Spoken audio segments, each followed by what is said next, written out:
कुटमू खेल मैदान बचाओ संघर्ष समिति के बैनर तले मेदिनीनगर वतियन पिथ मार्च 2020 कुटमू खेल मैदान बचाओ संघर्ष समिति के तत्वावधान में आज मेदिनीनगर कचहरी परिसर में एक दिवसीय धरना आयोजित किया गया।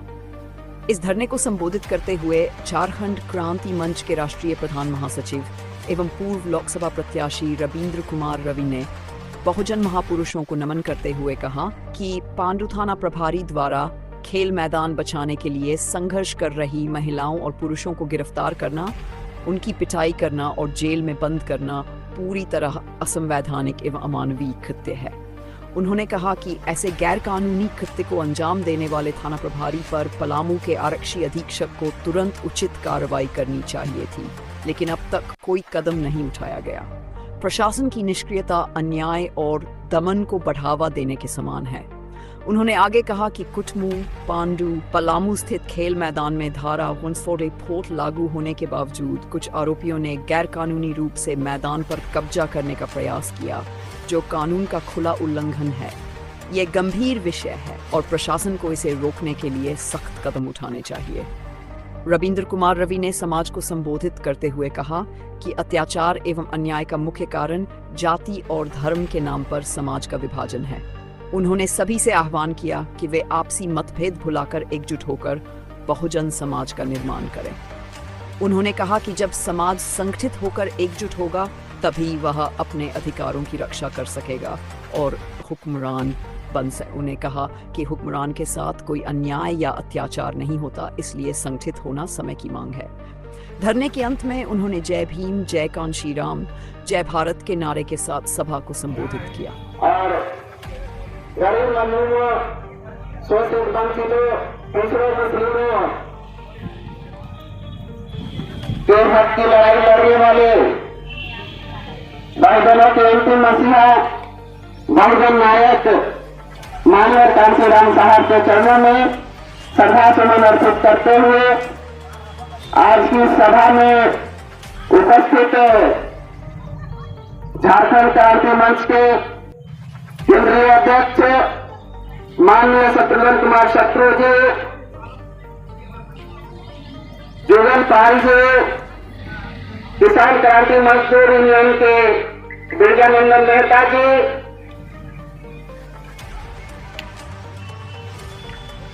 कुटमू के उप मुखिया रामबचन राम जी, मुखिया प्रतिनिधि अरविंद पाल जी,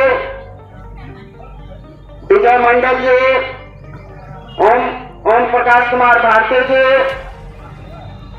और दांडी से चलकर आए हुए हमारे मित्र सुरेंद्र राम जी, गढ़वा से चलकर आए हुए आनंद कुमार रवि जी, आप सभी को हार्दिक अभिनंदन। इस सभा में उपस्थित माताएं बहनें, आप सभी को इस सभा में हार्दिक बधाई अभिनंदन। आज एक बहुत ही महत्वपूर्ण इशू पर, महत्वपूर्ण मुद्दे पर हम लोग इस धारणा में एकजुट हुए हैं। कुटमू के खेल के मैदान कोई खेल परिसर, संस्थान, इंस्टीट्यूट, ऐसी सरकार की व्यवस्थाएं समाज को, बच्चे को विकसित करने के लिए बनाया जाता है। सरकार की जिम्मेदारी होती है कि हर जगह पर खेल के मैदान बनाए, इंस्टीट्यूट बनाए, उनका खेलने की व्यवस्था करे, पढ़ने की व्यवस्था करे। लेकिन कुटमू में उल्टा ही हो रहा है। जहां मैदान बना हुआ है वहां एक साजिश के तहत एक साव कब्जा करने की कोशिश कर रहा है और पुलिस प्रशासन के लोग रोकने के बजाय उसको इनडायरेक्ट वे से सहायता प्रदान कर रहे हैं। रोकना चाहिए। ये खेल का मैदान है, ये सब लोगों के उपयोगी का है।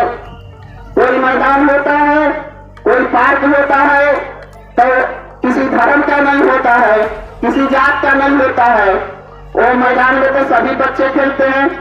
ऐसा ऐसा कुछ है कि हिंदू के बच्चे खेलते हैं तो मुस्लिम के नहीं खेलते हैं, क्रिश्चियन के नहीं खेलते हैं। धार्मिक आधार पर तो खेल मैदान होता नहीं है, पार्क नहीं होता है। ये सबों के मानवता के लिए होता है, मानव हित के लिए होता है। वो किसी भी जात किसी भी धर्म के लोग हो, सभी उस खेल के मैदान में खेलेंगे। सभी अगर पार्क बनता है तो सभी उस पार्क में उपयोग करेंगे। ये ऐसा व्यवस्था होता है। लेकिन कुछ ऐसी गंदी सोच, जातिवादी सोच से ग्रसित लोग ऐसी व्यवस्था या ऐसे साधन संसाधन को कब्जा करने की कोशिश करते हैं। आज इस धरना के माध्यम से कुटुंबो पांडे के थाना प्रभारी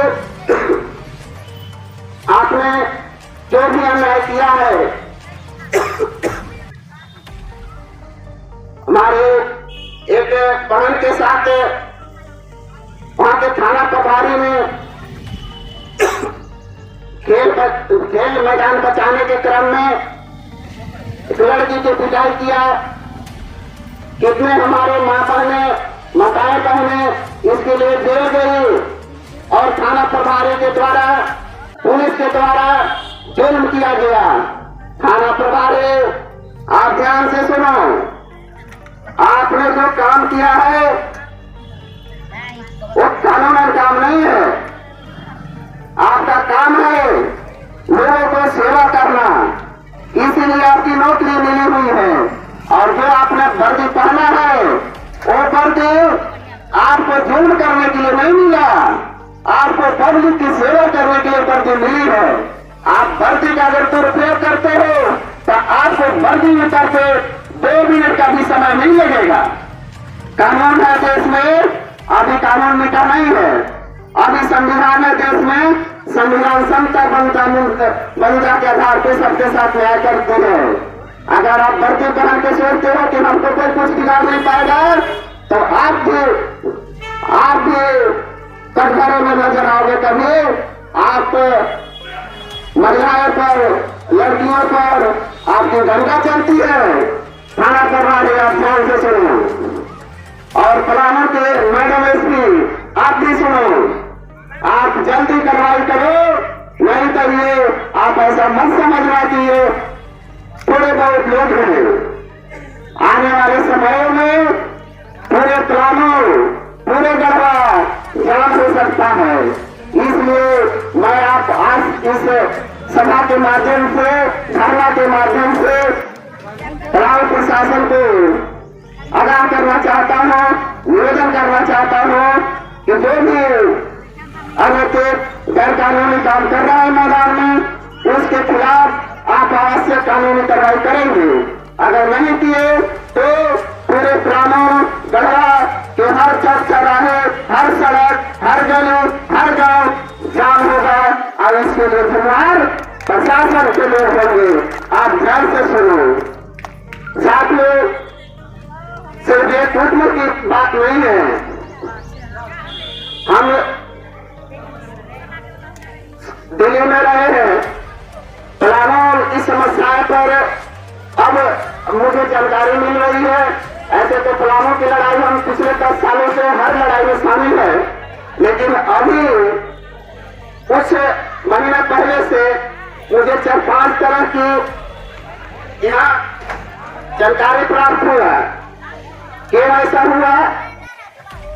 ये हम लोगों को बहुत गहरी चिंतन मनन और सोचने पर मजबूर करता है। कुटुंब खेल के मैदान जिसको मुक्त कराने के लिए आज हम लोग इधर धरना दे रहे हैं, इस मैदान के मुक्त कराने के लिए कितनी हमारे माँ बहनें जेल तक गई हैं। उसी के बगल में एक कजू कला गांव का एक घटना अभी दिसंबर के महीने में आया था कि गरीब समाज, बहुजन समाज के एक व्यक्ति के कोई मनवादी सामंती सोच वाले लोग धोखे से कानूनी कार्रवाई के माध्यम से घर तोड़वा दिया गया। कड़ाके की ठंड में वो बेघर हो गए, पेड़ के नीचे रहने की मजबूर हो गए। और सबसे बड़ी बात है कि उसी दिन उनकी लड़की की शादी होने वाली थी। मैं इस सभा से लेकर पूरे पलामू, गढ़वा, झारखंड प्रदेश के लोगों से पूछना चाहता हूँ कि आप बताओ कि जिसके घरों में लड़की की शादी होती है और उसी दिन अगर लड़की को उसी दिन अगर घर तोड़ दिया जाएगा तो उस व्यक्ति के साथ, उस आदमी के साथ क्या गुजरा होगा। हर लोग बेटी के बात रहे होंगे। आप इस सोचने के लिए मजबूर होंगे कि वो व्यक्ति कैसे किया होगा। वही घटना नहीं है। इधर पलामू में ही एक कौशिक रंजन हत्याकांड है। एक कौशिक रंजन नाम का लड़का को हत्या कर दिया गया। और सबसे मजे की बात है कि जब हत्या होती है तो पुलिस प्रशासन के लोगों का, पुलिस को ये काम है कि हत्यारा को पकड़े, एफआईआर करें, उसको सलाखों के पीछे ले जाएं। लेकिन जानते हैं क्या हुआ? वहां के लोगों को, कौशिक रंजन के पिता माता को दर दर के ठोकरें खानी पड़ रही है। किस लिए खानी पड़ रही है? कि कम से कम एफआईआर तो दर्ज करो, कम से कम न्याय तो मिले। लड़का तो मर गया लेकिन मरणोपरांत उसको न्याय नहीं मिल रहा है। बाहर पुलिस प्रशासन क्या मजाक बना हुआ है? क्या चल रहा है? कानून का राज चल रहा है या फिर आपका दादागिरी चल रहा है पलामू में? आप एसपी मैडम, आपको ध्यान से सुनो। कौशिक रंजन हत्याकांड में आपने क्यों लापरवाही बरती है? ऐसा नहीं चलेगा। पलामू के विभिन्न भागों में एक हमारे गरीब समाज के बेटा, गरीब समाज के व्यक्ति और समाज के लिए लड़ाई लड़ने वाला जयमंगल जी थे, जयमंगल राम पाटल का। उनके साथ जाति के आधार पर जुल्म होता है, उनको हत्या करने की कोशिश की जाती है। लेकिन फिर भी प्रशासन के लोग कान में तेल डालकर पड़े रहते हैं कि हमारे तरफ से कोई कार्रवाई न हो। अभी हाल ही में मुस्लिम समाज के महफूज आलम को, नवा बाजार का महफूज आलम को पुलिस के द्वारा इतनी पीटी गई कि वो घायल होकर भर्ती हुए रिम्स में और अंत में उन्होंने दम तोड़ दिया, मृत्यु को प्राप्त हो गए। बाहर पुलिस प्रशासन, बाहर आपकी कार्रवाई, आपको तो न्याय देना काम था, आपको सजा मृत्युदंड देने लगे। किस आधार पे? इसलिए कि वो मुस्लिम है। संविधान तो किसी धर्म के आधार पर न्याय नहीं करता। संविधान अपराधी किसी भी समाज का, किसी भी धर्म का हो सकता है और जो अपराधी होता है उसके खिलाफ कानूनी कार्रवाई होती है, कानून कार्य करता है। लेकिन यहाँ तो धर्म करके कार्य किया जा रहा है, यहाँ तो धर्म करके कार्रवाई किया जा रहा है। क्या पुलिस प्रशासन के लोग ऐसा ही होना चाहिए? आप जरा इस सब चीजों पर ध्यान देंगे। अंतिम में मैं कहना चाहता हूँ कि हमारे समाज के लोगों से कि आपको ऐसी घटनाएं घटती क्यों है? क्यों ऐसी घटनाएं घटती है? जब आप जो कोई घटना घटती है तो आप चिल्लाते हैं, चीखते हैं, हमको न्याय मिलना चाहिए, हमको न्याय मिलना चाहिए। उसके बाद आप शांत हो जाते हैं। उसके आधार पे उसके बाद आपको जो जुल्म करने वाला है, आपको जो सताने वाला है, आपको जो दबाने वाला है, उसके इशारे पर आप धार्मिक आंदोलनों में बिजी हो जाते हैं, व्यस्त हो जाते हैं। आप उनके त्योहारों को मनाने व्यस्त हो जाते हैं, फिर अपने दुख, अपनी पीड़ा को भूल जाते हैं। कौन आएगा आपके लिए लड़ने? आप नेता नहीं पैदा करेंगे, अपने नेताओं को आप बात नहीं सुनेंगे और उनको आप सहयोग नहीं करेंगे। कौन आपके लिए लड़ेगा? कौन आपके लिए जान देगा? आपको इस बात को समझना पड़ेगा, आपको एकजुट होना पड़ेगा। हम जातियों के आधार पर नहीं बटे। कोई मुझे बांटना चाहता है, कोई मुझे लड़ाना चाहता है, कोई आपस में भिड़ाना चाहता है कि जात के आधार पर लड़े। बाबा साहेब का मूर्ति तोड़ने वाला कोई होता है, लेकिन नाम दिया जाता है किसको? नाम बताया जाता है कोई मुस्लिम को, नाम बताया जाता है कोई यादव को, ताकि आपस में लड़े। ऐसा नहीं चलेगा। अगर आप बाबा साहेब की मूर्ति तोड़ते हो तो आप ही पकड़े जाओगे और आप 2 दिनों के अंदर, 2 घंटों के अंदर आप पुलिस के खिलाफ में रहोगे। इसलिए आप लड़ाई बंद करो। हम अपने समाज के लोगों से, अनुसूचित जाति समाज, अनुसूचित जनजाति, पिछड़ी जाति, मुस्लिम जाति समाजों से आग्रह करना चाहते हैं कि आप इस देश का मूल्यवासी है, भारत के मूल्यवासी है, बहुजन समाज के लोग हैं। आप बहुजन समाज बनो और इस देश का हक हुकूमत अपने हाथों में लो। आप बटे नहीं, कोई आपको बटना चाहता है, आप बटे नहीं। मैं बहुत पहले से कोशिश कर रहा हूँ कि कम से कम पलामू में, पलामू की जनता में, पलामू के बहुजन समाज एकजुट हो। और ये पलामू तो रिजर्व सीट था, यहाँ पर हमेशा बाबा साहेब के लोग जीत के जाना चाहिए, लेकिन अभी तक कोई बाबा साहेब के सांसद बना? पलामू का जीत के जाने वाला सांसद आपके लिए पलामू के मुद्दे पर लड़ा? अरे कहाँ है पलामू का सांसद? इतना समाज के ऊपर इतना क्यों अत्याचार हो रहा है? क्यों नहीं पार्लियामेंट में बोलते हैं पलामू के सांसद? क्या कर रहे हैं? जानते हैं क्यों नहीं बोलते? जानते हैं क्यों नहीं बोलते? अगर आपके मुद्दों पर वो बोलेंगे, बात करेंगे, तो उनको सदस्य को जो है टिकट कर सकती है, तो फिर से सांसद नहीं बनेंगे, तो वो आपके सांसद नहीं है। आपके सांसद नहीं है, वो जो है जिनका सांसद है उनके इशारे पर चलते हैं। गांधी का सांसद है, जब पूना कट हो रहा था तो उसी समय ये बात क्लियर हो गई थी कि ये सीट पे जाने वाले बाबा साहेब के लोग नहीं जाएंगे, गांधी के लोग जीत कर जाएंगे। तो मेरे कहने का मतलब है इस बात को हम लोगों को समझना है, और नहीं तो क्यों अत्याचार जारी रहेगा। इसलिए अंतिम बातों में हम आपसे अपील करना चाहते हैं, एकजुट हो, एक समाज बने, बहुजन समाज बने, और हम लोग पलामू में संविधान का, बाबा साहब का झंडा लहराएं। इसी चंद शर्तों के साथ अपनी वाणी को विराम देते हुए जय हिंद, जय भारत, जय संविधान। धरती का महान क्रांतिकारी, शेर कहे जाने वाले मानव कांशीराम साहब का झारखंड प्रदेश में इकलौता शिष्य, झारखंड क्रांति मंच के केंद्रीय अध्यक्ष माननीय शत्रुघ्न कुमार शत्रु जी से आग्रह करेंगे कि सर आप आए और इस सभा को अपने विचारों से अनुग्रहित करें। जानकारी देने का काम किया है।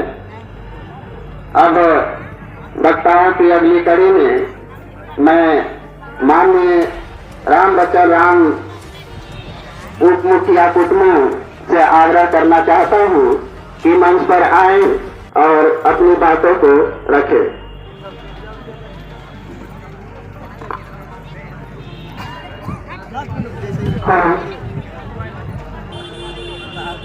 आज दिनांक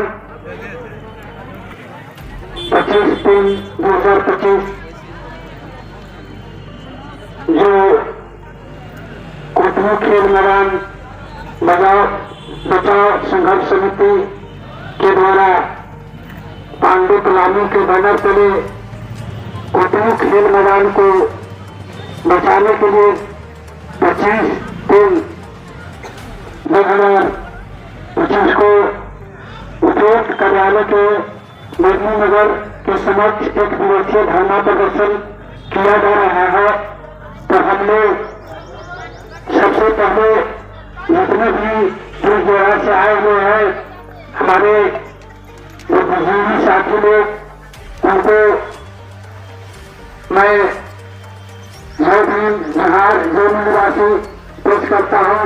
और हमारे बड़े लीडर शिवम किशोर कुमार साहू जी आए, शत्रुघ्न कुमार शत्रु जी और प्रेम कुमार साहू जी, निरंजन जी और हमारे साथी लोग